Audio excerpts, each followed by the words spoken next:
Hello everyone, and welcome to Cineverse. Today, we're diving into the chilling and suspenseful drama horror thriller, Hunter x Hunter, 2020. This intense film will keep you on edge with its gripping story, unexpected twists, and a shocking finale. So, without further ado, let's get started. At the beginning of this story, we see a man who was a hunter, along with his daughter, setting traps to catch animals. These traps were a kind of net used to trap prey, and he was also removing animals caught in old traps. They had their dog with them, and the man talked to his wife, Anne, through the radio. He asked her to go to town and bring back some essential items. There were 3 people in this family who lived in the forest, away from the city.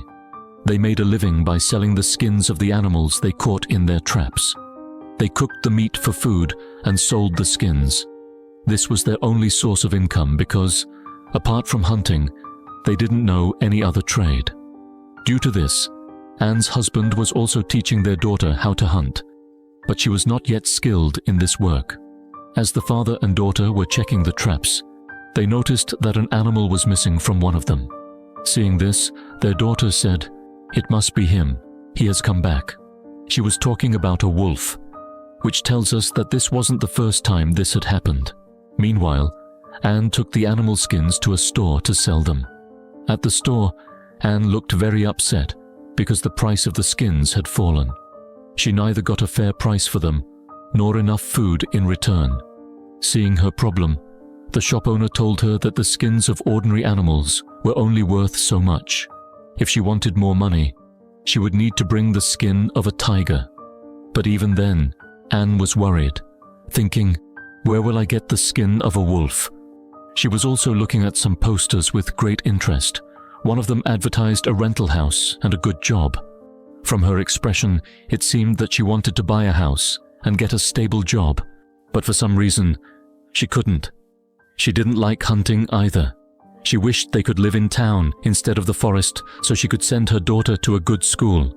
But since they didn't have enough money, at home, Anne's husband was teaching their daughter how to skin an animal, while Anne was cooking food for everyone. Everyone was in a bad mood, even at dinner, because they had very little to eat due to their financial struggles. When their daughter mentioned that the wolf had taken their prey, Anne became furious with her husband because he hadn't told her about it. She told him to do something about the situation, or else they would starve. Then, sending their daughter inside, Anne continued arguing with her husband. He said that wolves like to hunt girls, so it must have come here because of some girl or some animal. But Anne disagreed, saying, "I think it came here because of us, our family. It knows it can find trapped prey here without working hard." She added, "I want to go to the police station and report this," but her husband refused, saying, "No, don't worry, I will catch it myself tomorrow morning."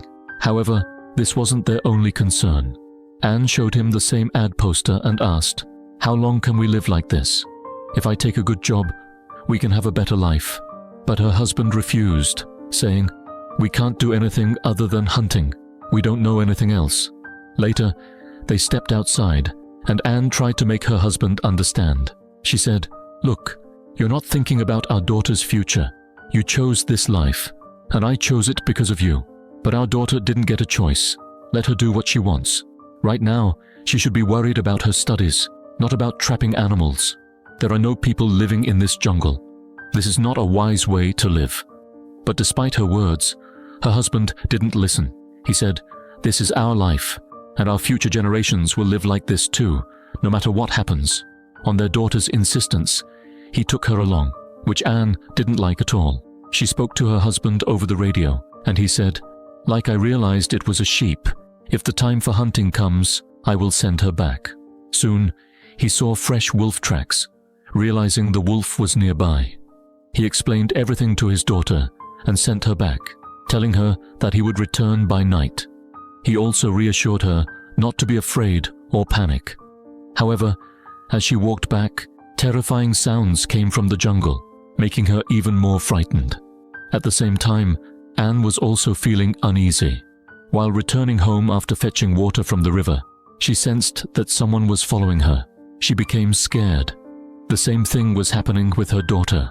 Anne somehow managed to reach home, but her daughter was unable to return. She sits there in fear. The wolf also sees Anne's husband, so he immediately shoots at him. However, it does not seem that he is dead. Her daughter also hears the sound of the bullet. Gathering her courage, she moves forward. After shooting, when Anne's husband comes to check, he realizes that Bedia is no longer there, meaning he has run away. However, what he sees next horrifies him. There lies a severed hand of a girl, which Bedia was eating. Now, he crosses the road and moves deeper into the other side of the forest.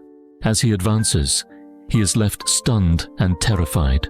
He discovers the severed bodies of girls, brutally dismembered and arranged in a circular pattern. It is clear that this cannot be the work of Bedia alone. This horrifying scene makes him realize that apart from Bedia, a murderer is also lurking in the forest. Someone who is killing girls with a weapon.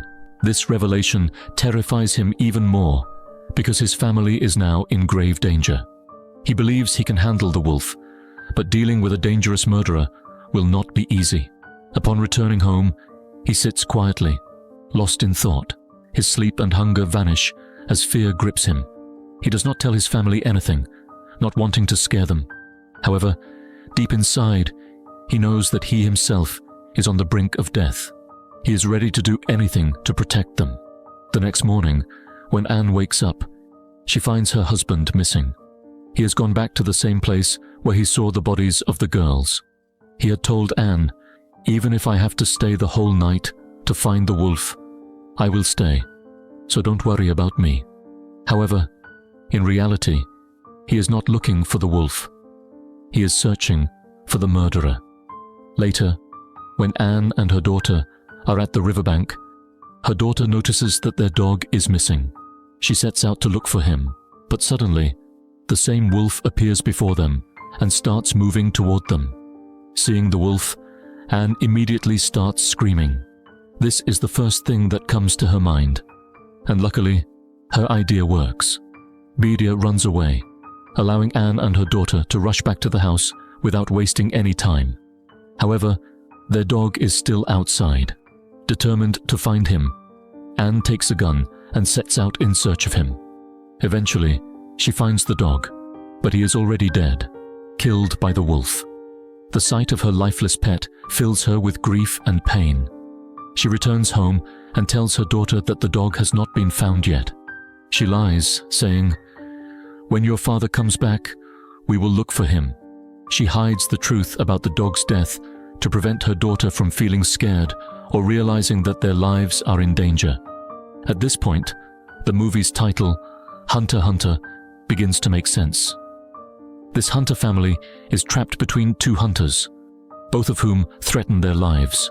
One is the wolf, and the other is the unknown killer. Morning arrives, but Anne's husband neither returns home nor calls. Concerned, both mother and daughter go to check their traps. Once again, they find that one of their prey is missing. While searching, Anne stumbles upon a ring. Seeing it sends a shiver down her spine. It likely belongs to one of the girls who had been devoured by the wolf. Terrified, she heads straight to the police station to report the wolf, hoping it will be captured. Meanwhile, the police chief and his officers notice an abandoned car on the side of the road. Although the chief examines it briefly, he does not pay much attention and continues driving back to the station. When the officers arrive, Anne is already there, waiting anxiously. She tells them everything, but their response is disheartening. They explain that her area does not fall under their jurisdiction, and capturing the wolf is not an option. It's not the animal's fault, they argue. They do not understand human laws. They are just following their instincts. You live in the jungle, you hunt, so the fault is yours, not the wolf's. If any action is taken, it will be against you, not the animal. With no help from the authorities, Anne has no choice but to fend for herself. She buys some food, returns home, buries her dog, and hunts a fawn for survival. Although she knows it is wrong, they have no other option. With her husband missing, the wolf lurking nearby, and their food supplies dwindling, Anne realizes she must take charge. That evening, Anne and her daughter skin the deer together, cook it, and start eating. Suddenly, a strange sound comes through the radio. Anne responds, but the voice on the other end is unclear. Later that night, while both mother and daughter are sleeping, they are startled awake by the distant screams of someone in the jungle. Anne rushes outside to check. To her shock, she finds not her husband, but an unknown man, severely injured and pleading for help. She quickly sends her daughter back inside, and using whatever she can, manages to carry the injured man home. She fears that danger could be lurking nearby. Upon checking his belongings, she finds a radio. His leg is in terrible condition. The night passes, and by morning, Anne's daughter wakes up in fear and immediately calls her mother. On her daughter's request, Anne gives the man some water and stitches the wound on his leg. Watching this, Anne's daughter feels uneasy. She reminds her mother, "Dad always said never to trust a stranger." Anne, however, insists, "Look at him. He's badly hurt. If your dad were here, he would help him too." Meanwhile, the police chief, while driving past the same abandoned car from the previous day, realizes it has not moved in 2 days. Growing suspicious, he steps out, inspects the area, and notes down the car's license plate. Back at Anne's house, the injured man finally wakes up and introduces himself as Lou. Anne questions him, "Not many people come to this forest. What were you doing here?" Lou replies, "That's my specialty. I came to take pictures of the forest, but my car broke down on the way. So, I decided to continue on foot. That's when something attacked me. I didn't see what it was, but it could have been the wolf. Also, that abandoned car, it's mine. His injuries are severe, and he desperately needs medical attention. However, because of the wolf, they cannot risk going outside. If the wolf is still nearby, escaping will be impossible." Anne, determined to help him, tries to get Lou to his car with her daughter's assistance. But on the way, Lou screams in pain, forcing them to turn back. Left with no other option, Anne and her daughter set a trap for the wolf. They scatter pieces of poisoned meat and light a fire nearby, hoping to lure the beast and protect themselves. Meanwhile, the police chief remains deep in thought. He realizes that people, especially young girls, have been disappearing for some time, and the pattern continues. Now, although only an hour was left before his shift ended, the officer still decided to check the abandoned car. That decision turned out to be his biggest mistake. As he followed the tracks leading away from the vehicle, his foot suddenly got caught in a trap. When he struggled to free himself, his hand got stuck as well. He was now completely trapped, unable to move. This trap had most likely been set by Anne's husband to catch the real murderer, but unfortunately, the officer was the one who fell into it. Meanwhile, Anne stood motionless, gripping her gun tightly, still waiting for her husband's return. But as the entire night passed, he neither returned nor made any contact. At the Badia police station, another officer received a distressing voice message from Boss's wife. In it, she mentioned that her husband had not returned home the previous night.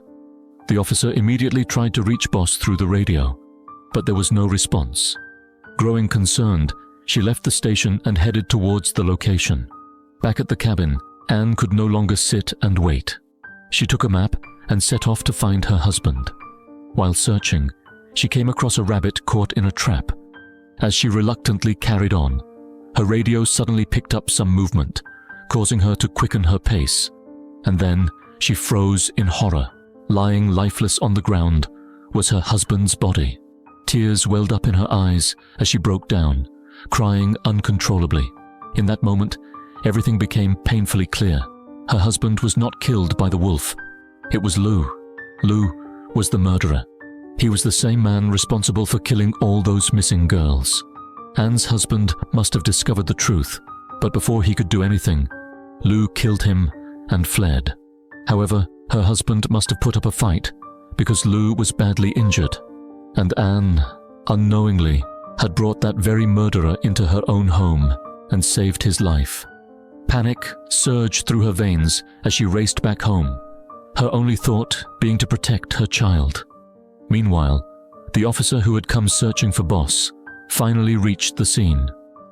Realizing he was in serious danger, she quickly called for backup. Back at the house, Anne cautiously stepped inside. She found her daughter, safe and sound, sleeping peacefully in her bed. But something was wrong. The murderer, Lou, was nowhere to be seen. Then, her blood ran cold. He was hiding, right behind the door. Immediately, Lou lunges at Anne, attacking her with full force. A violent struggle ensues, and in the chaos, a bullet is fired from Anne's gun. The gunshot startles her daughter awake. She rushes to the scene. Anne is overpowered by Lou and knocked unconscious. Meanwhile, deep in the forest, the police arrive at the location where Boss was trapped. However, before they can free him, he succumbs to his injuries and dies. The officers, now determined to track down the culprit, follow the signs and continue deeper into the jungle. Back at the house, Anne slowly regains consciousness. Lou stands over her and demands the keys to the truck. "Where is my daughter?" But Lou ignores her question. Instead, he smirks and says coldly, "None of this would have happened if your husband had just minded his own business and stayed out of it." Anne's heart pounds as he continues, "To keep my secret hidden.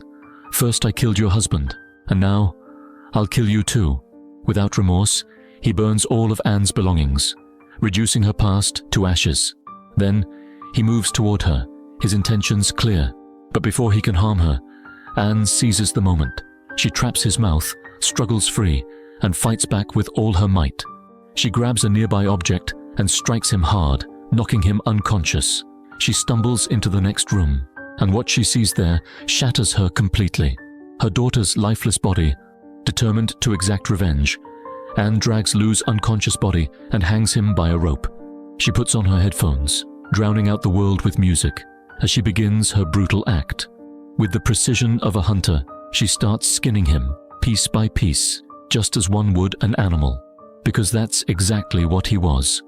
Blood pours from his body as she methodically removes his skin, even stripping the flesh from his face. The gruesome sight is beyond horrifying. By the time she's finished, he is barely recognizable, just a grotesque, bloody mess. Outside, the police finally arrive at the cabin, but by then, Anne has already completed her revenge. Stepping out of the house, she carries something with her, Lou's skin. The officers stare in utter shock as she throws the bloodied remains toward them. No words are spoken, no explanation is needed. The police rush inside and find Lou, still barely alive, but in a state so horrifying that even the most hardened officers recoil. His fate is sealed. He won't last long. Meanwhile, Anne sits quietly, her headphones still on.